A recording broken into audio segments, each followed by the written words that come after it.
ពុះសម្រិតមួយខ្សែហើយជាមួយនឹងរ៉ែសាច់ប្រាក់នេះ4ខ្សែបាទឆ្នៃហើយមិនដឹងថាស្អាតនេះຂະຫນາດ12លីល្មម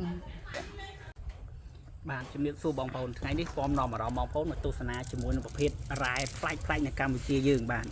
នេះខ្ញុំឲ្យឈ្មោះថាប្រភេទរ៉ែសាច់ប្រាក់បាទសាច់គាត់ឆ្នៃហើយដូចប្រាក់អញ្ចឹងឯងបាទស្អាតភ្លឺល្អបាទហើយវត្ថុធាតុដើមគាត់នេះបងប្អូនណានេះហ្នឹងហើយដុំខ្មៅខ្លោចដូចខ្ជុងអញ្ចឹងបាទអានឹងខាងក្រៅ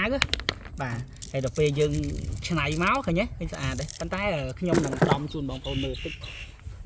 ឆាបច្បោកមួយសិនបាទសាច់ដំនិងសាច់ឆាបយ៉ាងម៉េចនេះបងប្អូនឃើញទេសាច់គេសដូចប្រាក់អញ្ចឹងហ្នឹងហើយខ្ញុំឆាបបន្ថែមតិចទៅ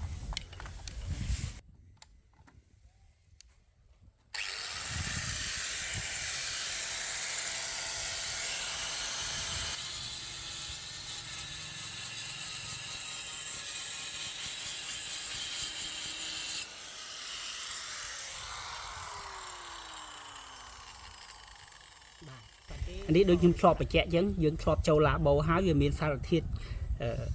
មានម៉ង់កាណេសមានដែកមានប្រាក់មានតាទីញ៉ូមមានអ៊ីឌីយ៉ូមមានតុងដែងមាននីកែលបាទអញ្ចឹងសាច់គេនេះសដូចប្រាក់អញ្ចឹងខ្ញុំឲ្យឈ្មោះថារ៉ែសាច់ប្រាក់បាទអាហ្នឹងមកមុខទៅបងប្អូននេះមកមុខទៀតបងប្អូនពណ៌នេះខ្មៅបាទពណ៌នេះខ្មៅប៉ុន្តែខ្មៅគេមិនមែនខ្មៅងាប់ទេគេហៅខ្មៅស្រស់រស់រវើកដោយសារនៅក្នុងសាច់របស់គាត់ហ្នឹងមានជាតិផ្លេកបាទបងប្អូនមើលផ្ទាល់ស្អាតបាទផ្លេកតែម្ដងបាទបើត្រូវមួយពលឺយើងបើកមកឃើញព្រិចដូចមានកតិចមាសនៅក្នុងហ្នឹងអញ្ចឹងអានេះវត្ថុធាតុដើមគាត់ខាងនេះបងប្អូនបាទអានេះខ្ញុំឲ្យឈ្មោះថាពពុះសម្រិតសាច់ពពុះសម្រិតបាទអានេះវត្ថុធាតុដើមណាបាទគាត់អត់សូវមានដុំធំទេបច្ចុប្បន្ននៅដុំប៉ុណ្ណឹងយើងអាចធ្វើជាកម្មនឹងបានអាចឆ្លាក់ជាតួអង្គតូចបានបាទថាជាបែបលក្ខណៈអញ្ចឹងហើយប្រភេទនេះឆក់ខ្លាំងយើងដាក់ដៃឆក់ពឹបល្អបងប្អូនណាបាទសាច់គេនេះសាច់គេភ្លឺព្រិចចឹងមិនក៏តិចព្រិចក្នុងហ្នឹងអញ្ចឹងឯងហើយឆក់ខ្លាំងដាក់ដៃឆក់ប៉ប់ល្អបាទដៃឆក់ឲ្យបងប្អូនណាអានេះគឺឆក់ល្អមែនតើហ្មងពឹបហ្មងណាបាទអានេះឆក់ខ្លាំងសុទ្ធតែឆក់បាទហើយពាក់ព័ន្ធជាមួយរ៉ែសាច់ប្រាក់យើងអត់ឆក់ទេបាទអត់មានជាតិឆក់ទេនេះ no magnetic បាទ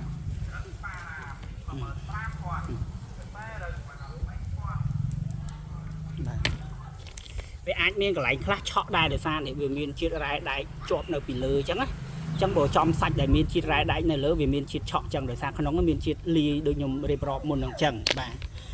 ហើយត្រឡប់មកកាន់ពពុះសម្រាប់យើងនេះវិញបាទបងប្អូន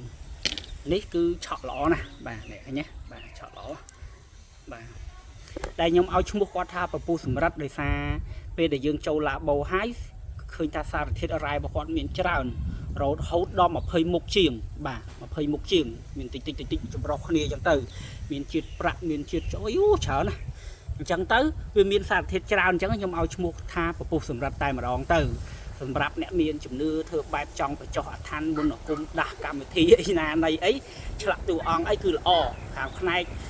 ជួយបានច្រើនបាទនេះផ្លូវជំនឿអញ្ចឹងខ្ញុំអត់រៀបរាប់អីទេគាត់ថានៅទីនេះគឺយើងផ្ដោតទៅលើគ្រឿងអលង្ការយើងអាចច្នៃទៅជាគ្រឿងអលង្ការបានបាទអានេះយើងធ្វើកម្មក៏បានឆ្លាក់ក៏បានធ្វើជាអញ្ជៀនធ្វើជាកង្វិលអីបានទាំងអស់បងប្អូនណាយើងតេស្តធ្វើហើយបាទហើយនេះក៏យើងតេស្តធ្វើកម្មឆ្លាក់ជាតួអង្គអីហើយដូចគ្នាបាទអានេះមានជាតិរ៉ែកម្រនៅក្នុងហ្នឹងរ៉ែសាច់ប្រាក់នេះណាដូចជាតាទីញ៉ូមអ៊ីឌីយ៉ូមអាហ្នឹងសារ៉ែកម្របាទលាយមានតិចអីតាមការគួរអញ្ចឹងទៅបាទអញ្ចឹងក្នុងនេះយើងខាត់នេះហើយអាពាក់ព័ន្ធមួយពពុះសម្រាប់ក៏យើងបានជំរាបជូនហើយអញ្ចឹងកុំឲ្យវែងវីដេអូសូមជម្រាបលា